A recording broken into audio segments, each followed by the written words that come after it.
As I play more and more multiplayer games, I'm constantly drawn to older ones because they are often so much more complete than new titles. The truth of the matter is, playing a game on day one versus later on will often net you a completely different experience.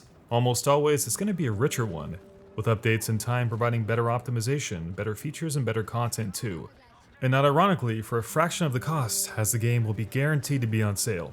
When the broader player base assumes the publisher's sense of responsibility by pre-ordering the video game, games can adopt this unfortunate finish-it-later mentality. Thankfully, some outlets allow refunds, although many, especially on consoles, just don't. These safety nets are often the root cause of much of the release day troubling, because companies know they don't have to fine-tune their game to such a high standard, as they'll get the income they need anyway. And this is especially easy when a giant franchise is at the helm, review publication is heavily controlled, and extravagant marketing is played on. Battlefield 5 is without question one of the more heavily criticized battlefields because it too fell victim to a variety of issues now deemed synonymous with launch day disasters. These include the politicizing of source material, arrogant public relations, mishandling early TTK patches and live service material, and an upfront dearth of content. Technical problems also pushed back development on free DLC, accentuating the feeling of content droughts as the years went on. The somewhat annoying part about this is that if you decide to play Battlefield 5 right now, these things do not exist. They're simply gone, which is theoretically great. However, for everyone who's already quit the game, that means absolutely nothing. Returning players get a much better game, but they'll have to relearn mechanics and be at the mercy of acquiring all the in-game weapons and items they've missed, which is a time sink that can often be lethargic and quite demoralizing, especially if the game is based around seasonal items. The prospect of playing a new game with a new player base is something that has also been spoiled when a game releases too soon and most of the player base just leaves. For me, it's very exciting to play a game on day one, and I prefer to learn game mechanics alongside others rather than jumping into an ocean of sharks who have been no-lifing the game since release. It can make for a very different experience because in a multiplayer game, most satisfaction is derived from performing well against other people and winning matches. Have you ever been killed by a pilot in a Battlefield game that goes 50-0? We all have. Time creates large gaps of skill, mechanics, unlockables, you name it. It can be frustrating to re-enter the learning curve while dealing with these obstacles. So either way you look at it, a live service doesn't have as many benefits as you would imagine, even to the group of players that see it in its best light. This past month, I jumped back into Battlefield 5. The reasons that compelled me to do so were twofold. One, I quit Battlefield 2042 about a week after my review. I really tried to love that game, but now I consider it a complete and utter disappointment. To me, it's soulless and utterly unfun to play, so I needed a new multiplayer game to play. And second, because I owe it to Battlefield 5. My coverage of the game overall was fairly awful, and my attitude towards making videos has changed a lot since my idiotic, preachy, and overly dramatic ways. So if you've stuck around with me, I thank you, and I hope you appreciate the way I approach games critique these days. Anyway, on to BF5. The transition into Battlefield 5 felt so frustrating because 2042 is such a mechanically and systematically designed inferior game. Battlefield 5 is the best feeling game in the franchise, at least the way the player interfaces with the game, and it is so irritating to think that its subtleties were completely abandoned. I've come to the realization that DICE wants to start over with every new game it makes without taking the lessons learned with them. For example, the mechanics. It was a tool set that was fine-tuned over the course of many patches. Swimming and diving, jump shooting, jump slides, back laying, enhanced peeking, leaning, and a neat combat roll. How about crouch running? Why the hell was this removed? You can use it to dodge enemies, sneak through encampments without being seen, and maybe even ghost cap an objective. Explosive placed and counting down!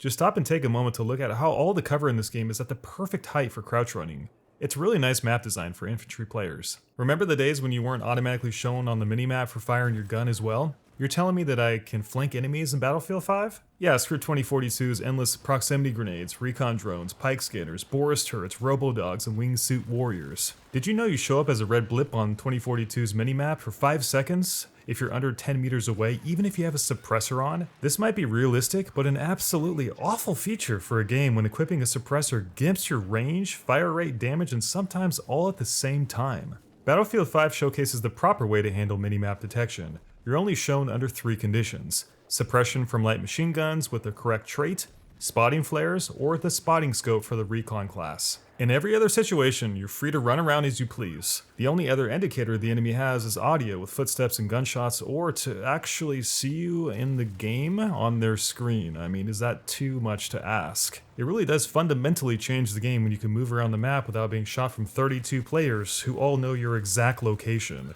This was one of the reasons I uninstalled 2042. The game seems to punish you for wanting to play solo and aggressively. In Battlefield 5, you can actually stand still for more than a tenth of a second without being killed. Damn, that's a pretty good feature for a Battlefield game, don't you think? The important thing about Battlefield 5's movement mechanics is that they can all be linked together with very little effort, and it's very seamless. For example, you can jump into water while holding the crouch button, which allows you to dive instantly. Normally you'd bob your head to the surface before you can dive down. Hell, if you time it right, you could even fall off a hill and slide once your ass hits the ground, taking no damage in the process. BF5 feels buttery smooth and majestic. These are elements that increase the skill ceiling of the game and the style points, which is to say they expand the gap of skill possible by those who pursue mastery of that skill, without disrupting the skill floor or dumbing down the skill ceiling, again to squish the space in between.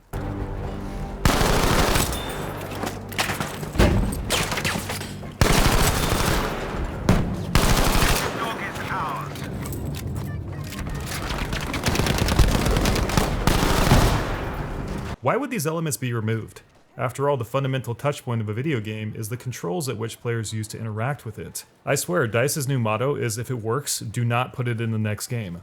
But really, the first thing I noticed when I went back to Battlefield 5 was that people were actually helping each other out. Strange that I have to mention this in a team-based shooting game, but 2042 literally has no teamwork due to its specialist system. Everywhere I went, people were throwing me ammo and health faster than Snickers minis on Halloween. And even if they weren't actively helping me, I could run up to a support or a medic and grab those resources right off of them. I really like this feature because it creates ad hoc gameplay, but more importantly, it has the ability to draw people together at least proximity-wise. If people are encouraged, even passively, to stay close to each other, they can take more objectives, revive each other faster, and help each other out. Thus, the sense of being on a team is instilled. And speaking of taking objectives, you can actually do this in Battlefield 5 without your squad being avalanched by 35 angels the moment you try to cap a flag. I swear in 2042, it's almost impossible to take a flag on Conquest without at least 15 different people. The amount of people reviving each other is also insane. I've been revived more in a week of playing Battlefield 5 than I've been in 150 hours playing 2042.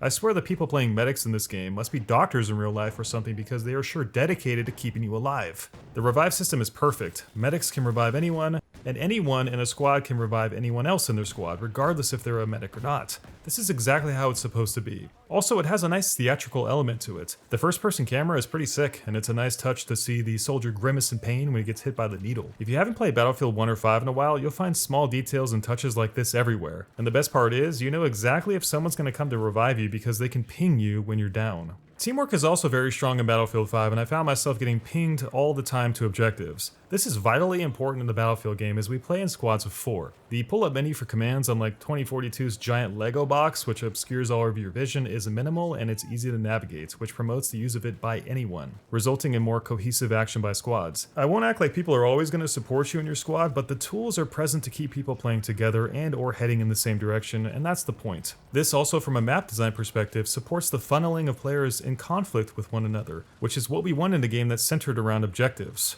It's also nice that the game automatically promotes you to squad leader if you request an order and it's not given to you. Again, it's these small touches and attention to details that seem to be completely lost with the new game. Speaking of squad play, squad reinforcements are one of the best features in Battlefield 5, and I cannot believe they did not carry this over. The basic premise about squad reinforcements is that it gives you incentives to work as a team. It's the same concept in real life in places like worker group environments. Battlefield does this by giving you squad points for carrying out orders. It feels really good to see that number go up, just psychologically, and it gives you something to look forward to at the end of the match.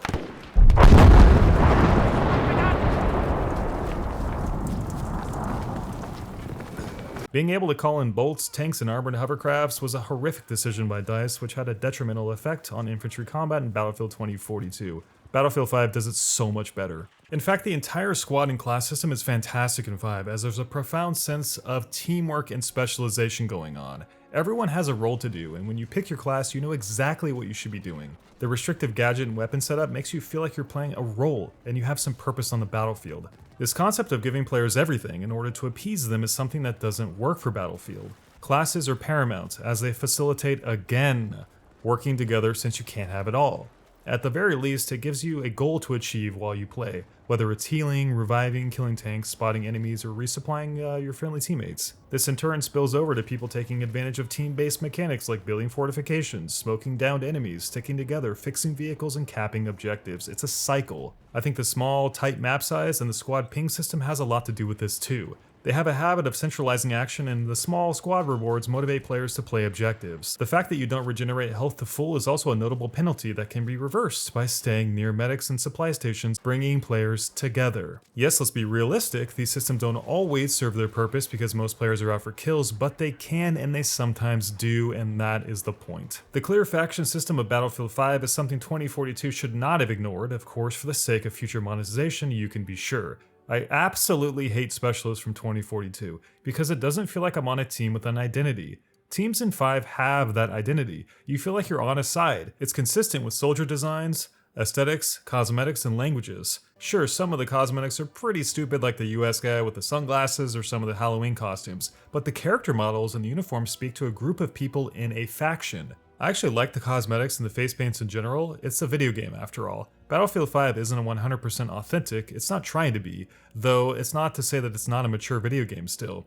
It seems like a bunch of drivel at this point, looking back at how much flack the game received in its department. I fell into that dirty bucket myself when it first came out. It's easy to hop on the bandwagon after all. I wonder how differently Battlefield 5's development would have turned out if it wasn't slandered so hard for it. Again, it's a video game. It's not trying to be historically accurate, and Battlefield is an arcade shooter anyway, so I enjoy how varied the cosmetics are. Had the pre-release material been a little bit more forgiving in its slanted approach towards the time period, perhaps the backlash wouldn't have been so bad. Though to be fair to DICE, they never took it as far as many people claim. The gun cosmetics show DICE's timid demeanor. Either way, the fact remains, if you're on a US team, everyone looks like an American. If you're playing on the Pacific maps and you're on the Japanese side, you feel Japanese.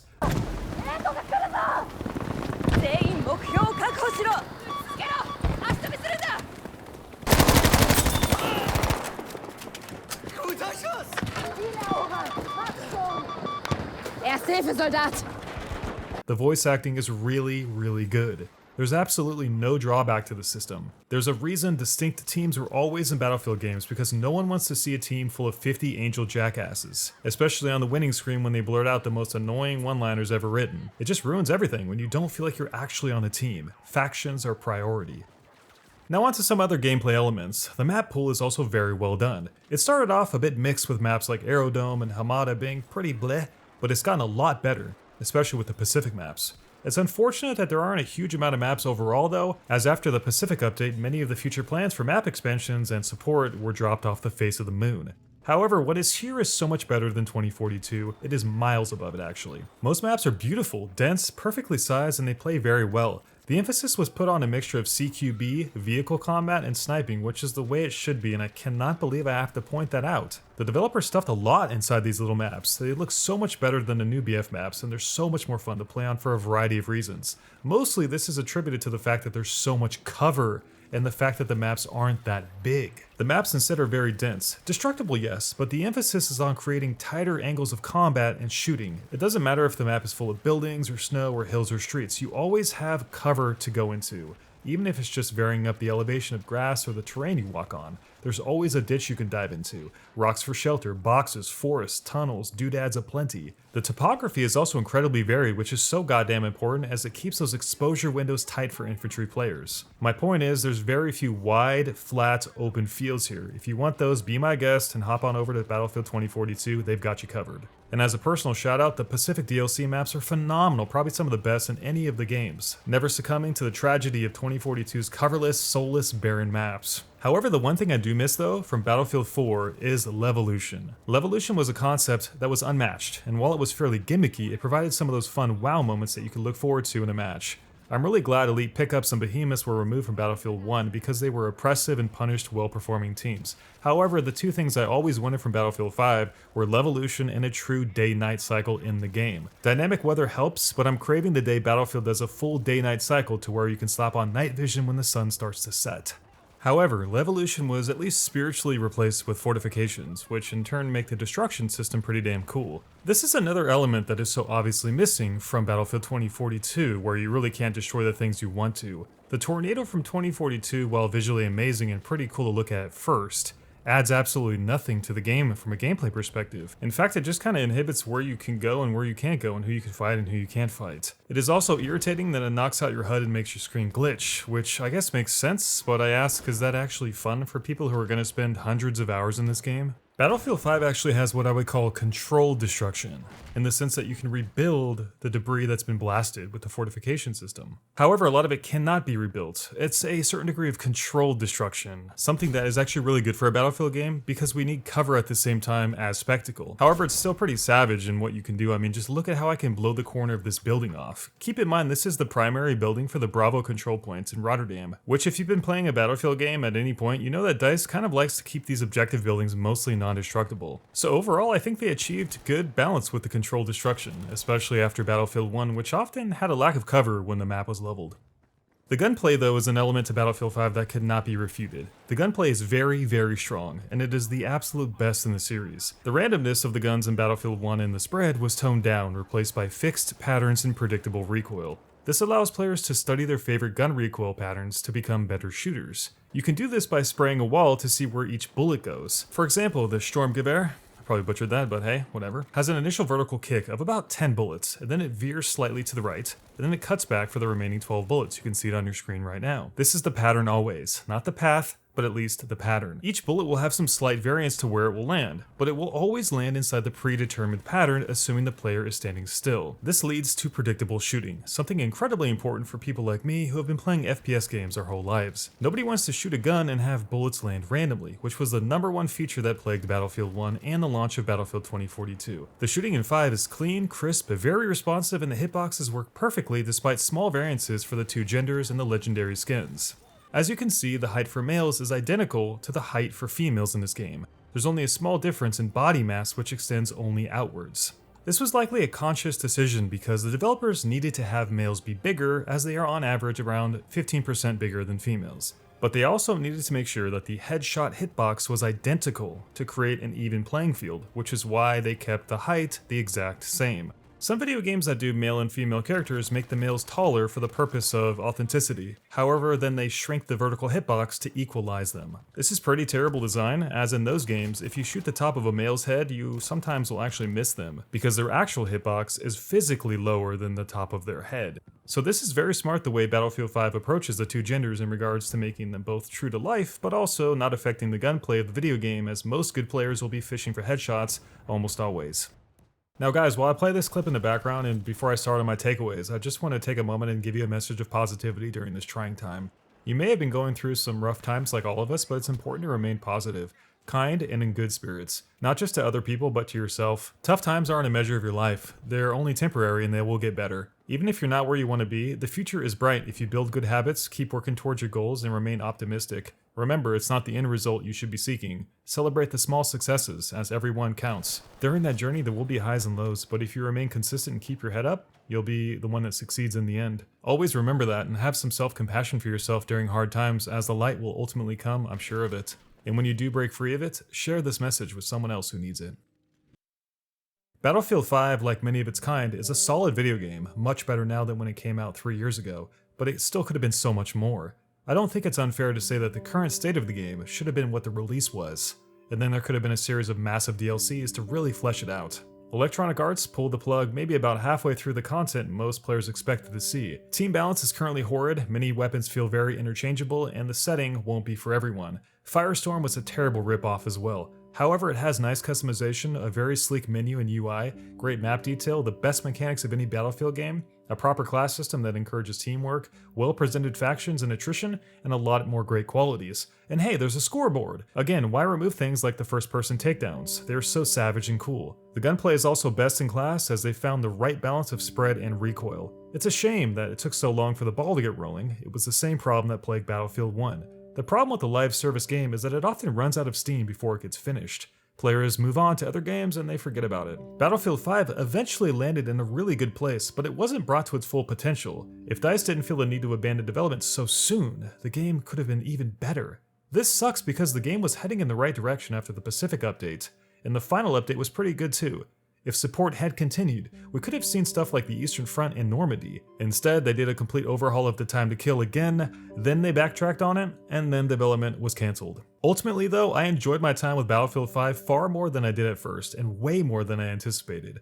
Battlefield 2042 has left a deep scar that won't heal for a while. I'm tired of waiting for games to finish, and going back to Battlefield 5 just shows that older games can be often more enjoyable than the new ones. It's just sad that you have to wait so long for that time to come. And as proof, there's still plenty of servers and tons of people playing. So yeah, over 3 years later, Battlefield 5 is a good time, and I'll gladly be playing it over Battlefield 2042. Thanks to Babbel for sponsoring today's video. Babbel is an app that teaches you new languages. Babbel teaches real-world, practical conversations in short 10-minute interactive lessons. These include lessons, podcasts, games, videos, and live classes with top teachers. Personally, I've always had problems learning new things, especially languages, as they can be so daunting and hard to grasp. However, I'm being entirely genuine when I say that Babbel is really easy, and I found myself picking up French basics fairly fast actually. A lot faster than I thought.